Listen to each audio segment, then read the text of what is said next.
प्रिय विद्यार्थियों, हम विचारधाराओं का अध्ययन कर रहे हैं। उसी कड़ी के अंदर आज हम एक और नई विचारधारा फांसीवाद के बारे में पढ़ेंगे। फांसीवाद, जिसको अंग्रेजी में फैसिज्म भी कहा जाता है, उसके बारे में आज अपन अध्ययन करते हैं। देखिए, सबसे पहले कि फांसीवाद है क्या, है ना। हम उसकी अर्थ, हम परिभाषा को देखते हैं। प्रथम विश्व युद्ध के पश्चात क्या हुआ कि इटली में फांसीवाद का उदय हुआ। जब आपको मालूम है 2 वर्ल्ड वार हुए, first world war, second world war, तो जो पहला वर्ल्ड वार था उसके बाद इटली में फांसीवाद का उदय हुआ था। फांसीवादी विचारधारा जो है ये एक तरह से सर्वसत्तावादी या तानाशाही विचारधारा है ना। और इसका जो अंग्रेजी रूपांतरण है वो क्या है, फैसिज्म। फैसिज्म की जो उत्पत्ति है वो कहाँ से हुई, ये लैटिन भाषा का एक शब्द है ना। इटली में वहाँ लैटिन भाषा का एक शब्द है फेशियो, उस शब्द से हुई। और फेशियो शब्द का क्या अर्थ होता है, लकड़ियों का बंधा हुआ गट्ठा व कुल्हाड़ी, है ना। एक तरह से लकड़ियों के बंधे हुए गट्ठे को हम क्या बोलते हैं, फेशियो बोलते हैं। तो लकड़ियों का गट्ठा एकता व अनुशासन का प्रतीक है ना। ये शक्ति का, और जो कुल्हाड़ी थी वह शक्ति का प्रतीक है, उस हिसाब से इसको माना जाता है। तो प्राचीन रोम का जो राज्य चिन्ह था वह भी क्या था, गट्ठर और कुल्हाड़ी, लकड़ियों का गट्ठा और कुल्हाड़ी ही था। यह अनुशासन और सैनिक जीवन का प्रतीक था। कि दोनों चीज़ों को देखिए, इसको मिलाया गया था इसमें। तो फांसीवादी विचारधारा सैद्धांतिक कम थी और व्यवहारिक अधिक थी। इसी कारण से इसका व्यवहारिक प्रयोग ज़्यादा किया गया। इसको हम कहा जा सकता है कि इसको व्यवहारिक रूप में प्रयोग किया गया। आप देखिए 1915 में इटली के जो मिलान शहर था उसमें मुसोलिनी के नेतृत्व में एक फेसियो नाम की संस्था का भी स्थापना की गई थी। और संस्था का उद्देश्य क्या था कि जो इटली के व्यक्ति हैं उनको एकता और अनुशासन के सूत्र में बांधना। देखिए इसमें जो शब्द आ रहा है, अनुशासन एकता के सूत्र में बांधने की बात थी, ताकि वे राष्ट्र के लिए कुछ भी कर सकें, है ना। और इस संस्था का जो प्रतीक चिन्ह फेसियो है ना, इसके सदस्यों को बोलते हैं। और उसके संस्था का चिन्ह क्या कहलाता था, फेसियो। और इसके सदस्य को क्या बोलते थे, फैसिस्ट कहा जाता था। तो 1919 में संस्था का पुनर्निर्माण किया गया और 1922 अक्टूबर को मुसोलिनी इटली का एक तरह से तानाशाह बन गया था, है ना। तो आप ये देखिए, फांसीवाद वास्तविकता पर आधारित है। हम निश्चित तथा वास्तविक उद्देश्यों की प्राप्ति करना चाहते हैं, है ना। और ये संदेश दिया था उसने। और हमारा लक्ष्य क्या है, कार्यक्रम का कार्य करना, केवल बातें नहीं करना, काम करने में विश्वास करना, है ना। जो फैशिस्ट थे काम करने में विश्वास करते थे। आप ये देखिए, फांसीवाद के साथ साथ एक और जो विचारधारा थी, नाज़ीवाद की विचारधारा जिसको बोलते हैं, ये दोनों साथ साथ चली। जिस प्रकार इटली में फांसीवाद का उदय था, उसी प्रकार जर्मनी में हिटलर के नेतृत्व में, इटली में फांसीवाद तो मुसोलिनी के नेतृत्व में आया और जर्मनी में हिटलर के नेतृत्व में ये फांसीवाद का उदय हुआ। जिस प्रकार इटली में फांसीवाद फला फूला, इसी तरह से जर्मनी में भी नाज़ीवाद पनपा। और प्रथम विश्व युद्ध के बाद आप देखिए 1919 में पराजित जर्मनी के साथ पेरिस शांति सम्मेलन में एक संधि हुई थी, उसको बोलते हैं वर्साई की संधि। कब हुई थी, 1919 में। किसके साथ, जर्मनी, क्योंकि वो हार गया था जर्मनी, उसके साथ हुई थी। तो यह जर्मनी पर एक तरह से थोपी हुई संधि है, बड़ी फेमस है। इसको आपने आपके फर्स्ट पेपर के अंदर भी आप पढ़ेंगे, वर्साई की संधि को। तो जर्मनी की राष्ट्रीय संपत्ति उस समय छीन ली गई। जर्मनी का एक तरह से विसैनिकरण कर दिया गया, सैनिक है ना हटा दिए गए। जर्मनी को आर्थिक रूप से लूट लिया गया। परिणाम स्वरूप क्या हुआ इसका, कि जर्मनी में एक तरह से आर्थिक असंतोष और स्थिरता फैल गई। तो जर्मनी की जनता में असंतोष का लाभ उठाकर ये जो था 1933 में ये जर्मनी का तानाशाह बन गया।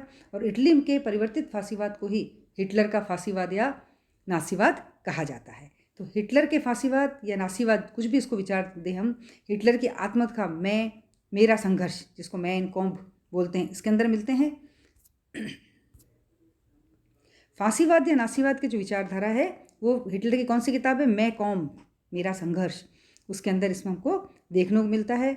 आप देखिए, राष्ट्र, राज्य, व्यक्ति, दल, नेता, साध्य व साधन, इसके बारे में फांसीवादी व नासीवादी जो विचार हैं वो सब एक ही हैं। इंग्लैंड में व फ्रांस में अपनी तुष्टिकरण की नीति, पॉलिसी ऑफ अपीजमेंट के द्वारा अपरोक्ष रूप से फांसीवादी विचारधारा का खूब विकास किया। दोनों विश्व युद्धों के समय में पूरे यूरोप पर फांसीवाद का एक तरह से भय और प्रभाव छाया रहा। मुसोलिनी ने तो लिखा भी था कि हम फांसीवादियों में सब परंपरागत सिद्धांतों को त्याग देने का साहस है। हम पूरे पुरानी बातें नहीं मानेंगे। हम कुलीन तंत्रीय, लोकतंत्रवादी, क्रांतिकारी, प्रतिक्रियावादी व सर्वहारा के समर्थक हैं तथा सर्वहारा के विरोधी, शांतिवादी तथा शांतिवादी विरोधी सभी कुछ हैं। एक निश्चित आदर्श अर्थात राष्ट्र का होना पर्याप्त है।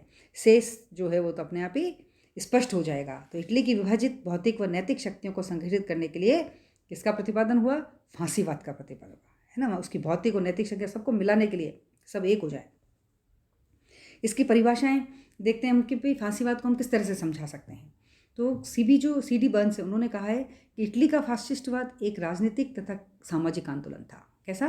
राजनीतिक आंदोलन और सामाजिक आंदोलन था, और इसका उद्देश्य क्या था? राजनीतिक तथा सामाजिक व्यवस्था का पुनर्गठन करना, उसको सुधार करना उसमें। इसी तरह से विलियम एबरस्टीन ने कहा है कि फांसीवाद क्या था? एक औद्योगिक क्षेत्र में विकसित समाज के संघर्षों का समाधान करने का एक सर्वाधिकारीवादी उपाय था। रजनी पामदत्त भी कहते हैं, रजनी पामदत्त ने क्या कहा है कि फांसीवाद कुछ विशेष परिस्थितियों के उत्पन्न होने पर आधुनिक पूंजीवाद की समाप्ति करने का सर्वश्रेष्ठ साधन है। उन्होंने कहा था कि अगर पूंजीवाद को कोई समाप्त कर सकता है तो वो कौन कर सकता है? फांसीवाद ही कर सकता है। सेबाइन ने भी कहा है, देखिए, कि फांसीवादी दर्शन बहुत अस्पष्ट और उलझा हुआ है। यह विशेष परिस्थितियों की आवश्यकताओं की पूर्ति करने के लिए विभिन्न स्रोतों के लिए किए गए विचारों का एक समूह है। यह तर्कपूर्ण नहीं है। इसकी भाषा तथा उद्देश्य भय उत्पन्न करने वाले हैं, है ना। इस तरह की चीज़ें फांसीवाद के बारे में कही गई। और इसी के साथ आप ये देखिए कि कॉकर ने भी कहा था कि फांसीवादी अपनी प्रयोगात्मक व व्यवहारिकता के लिए प्रसिद्ध हैं। वे पहले कार्य और बाद में सिद्धांत में विश्वास करते हैं। वह तर्क की अपेक्षा अनुभव पर आधारित हैं।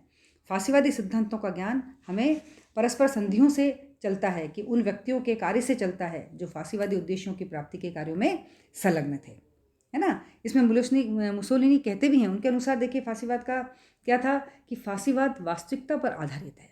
क्या कहा उसने? कि जो फांसीवाद है वो वास्तविकता पर आधारित था। हम निश्चित तथा वास्तविक उद्देश्यों की प्राप्ति करना चाहते हैं। युद्ध मनुष्य के लिए उतना ही आवश्यक है जितना स्त्री के लिए मातृत्व, कि भाई जिस तरह से एक स्त्री को माँ बनने पर ही उसका पूरा माना जाता है, इसी तरह उसने कहा कि युद्ध भी मनुष्य के लिए उतना ही आवश्यक है। तुलना हालांकि कुछ अजीब सी लगती है। अंतर्राष्ट्रीय शांति कायरों का स्वप्न है।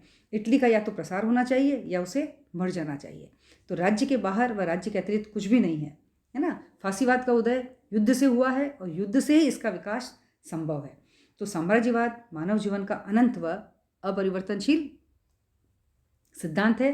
राष्ट्र एक स्वावलंबी इकाई है और जिसका जीवन सतत सदैव जीवित रहता है ना। और उन्होंने ये एक बहुत ही अच्छी बात कही थी कि मैं फालतू बात नहीं करता, मेरा को सिर्फ काम करना है ना। जो मेरा जो कार्यक्रम है, मेरा जो प्रोग्राम है वो क्या है? काम करना ही मेरा प्रोग्राम है। तो फांसीवादियों ने केवल वर्क पर जोर दिया, सिद्धांत बाद में आते, पहले काम पहले आता है ना। तो ये फांसीवाद समझ में आया ना कि भाई क्या था फांसीवाद। इसी तरह से आप देखिए कि इसका विकास कैसे हुआ फांसीवाद का। इसका जो फांसीवाद का विकास था वो सबसे पहले कहाँ हुआ? इटली में हुआ, है ना। और 1918 में जर्मनी की पराजय के पश्चात, हमने कहा ना जर्मनी हार गया था, वार्साई की संधि हुई थी, इटली की जो आर्थिक दशा है वो बहुत बिगड़ गई थी। और 1912 में तुर्की के साथ युद्ध में भी इटली का क्या हो गया था? आर्थिक पतन प्रारंभ हो गया था। और 1915 में इटली ने मित्र राष्ट्रों की ओर से युद्ध लड़ा था। वार्साई की संधि के अनुसार मित्र राष्ट्रों ने इटली के साथ सम्मानपूर्ण व्यवहार नहीं किया। और 1939 तक इटली की शिकायत रही कि लूट का जो माल है उसमें कार्य व स्तर के अनुकूल नहीं मिला है। जो मिलना चाहिए युद्ध के बाद वो नहीं मिला, इसलिए इटली में क्या हो गया? आर्थिक असंतोष प्रारंभ हो गया। और युद्ध से लौटे जो सैनिक हैं वो भी कैसे हो गए थे? बेरोजगार हो गए थे। सदैव हड़ताल व संघर्ष के कारण उत्पादन भी कम होने लग गया था। इसलिए इटली के राजनीतिज्ञों को भय हो गया था कि कहीं साम्यवादी शासन स्थापित ना हो जाए। ठीक है ना। तो मुसोलिनी का जो जन्म है वो हुआ था 1883 में। और कहाँ हुआ था? इटली में। इनके जो पिता थे वह बढ़ई का कार्य करते थे। बचपन से ही ये समाजवादी विचारधारा के संपर्क में आए। और 1919 में मुसोलिनी ने इटली में एक संस्था की स्थापना करी। उन संस्था का नाम था फ्रांसिस्को डी कॉम्टे डाई मेंटो। क्या नाम थी संस्था का? नाम क्या था कि फ्रांसिस्को डी कॉम्बे डाई मेंटो। संस्था का कोई निश्चित कार्य नहीं था। संस्था ने पूंजीवाद व निरंकुश शासन का हमेशा विरोध किया और सैनिक अनुशासन के ढंग पर एक स्वयं का जो स्वयंसेवक संघ है उसको बनाया। और 1921 में मुसोलिनी की विचारधारा में आश्चर्यजनक परिवर्तन आया, है ना। और उसने क्या किया? पूंजीवाद व जमींदारों का समर्थन करना शुरू कर दिया। तो खुले रूप से उग्र राष्ट्रवाद व हिंसा का प्रचार करना उसने प्रारंभ कर दिया था। फांसीवाद दल का प्रचार करने के लिए क्रांतिकारी विचारों से ओतप्रोत उसने एक पत्रिका निकाली। उस पत्रिका का नाम क्या था? अवयंती, है ना। संस्था का नाम तो अपन ने देखा फ्रांसिस्को डी कॉम्बे डाई मेंटो। और पत्रिका का नाम क्या था? अवियंती पत्रिका निकाली थी और 1922 में ही मुसोलिनी ने कैथोलिक व राजतंत्र का भी विरोध का भी त्याग किया और जिसके कारण वो अधिक लोकप्रिय हुआ। उसने कैथोल और राजतंत्र का विरोध का त्याग कर दिया। उस केवल जो विरोध करता था कि भाई फालतू नहीं बैठना है, हमें काम करना है ना। उसको नकारा लोग तो बिल्कुल पसंद ही नहीं थे। तो 28 अक्टूबर और इसीलिए वो ज़्यादा लोकप्रिय हुआ था। उसके लोकप्रिय होने का कारण क्या था मुसोलिनी के, कि वो कैथोलिक और राजतंत्र का उसने विरोध नहीं किया। 28 अक्टूबर 1922 को फांसीवादी के जत्थे रोम पहुंचने लगे, है ना। और प्रधानमंत्री ने क्या कर दिया था उस समय, मार्शल लॉ लगा दिया था और इटली के सम्राट ने फांसी विरोधी आज्ञा पर हस्ताक्षर नहीं किए। उसने कहा कि मैं भी नहीं करूँगा। इटली का सम्राट है वो भी फांसीवाद के समर्थन में आ गया तथा स्वयं वो मुसोलिनी के पक्ष में हो गया था। और उसने 29 अक्टूबर को मुसोलिनी को कहा कि चलो एक मिलीजुली सरकार बनाते हैं। और सभी वर्गों के सहयोग से, समझौते से मुसोलिनी ने क्या किया कि एक मिलीजुली सरकार का निर्माण किया। तो धीरे धीरे मुसोलिनी तानाशाही की ओर बढ़ता गया। उसने फांसी दल के अतिरिक्त सभी जितने भी दल थे उन सबको क्या किया कि अवैध घोषित कर दिया। उसने कहा कि भाई ये सब बाकी सब दल बेकार है। सभी मुख्य पद फांसीवादियों को दे दिए उसने। और 1926 में मुसोलिनी ने संसदीय व्यवस्था और इटली की संसद ड्यूस को भंग कर दिया। क्या नाम था उसका, उसको भंग को, जो संसद थी इटली की उसको भंग कर दिया तथा इटली का क्या बन गया, वो तानाशाह बन गया। तो उसने फांसीवादी तरीके से इटली की आंतरिक व बाहरी नीति का संचालन किया।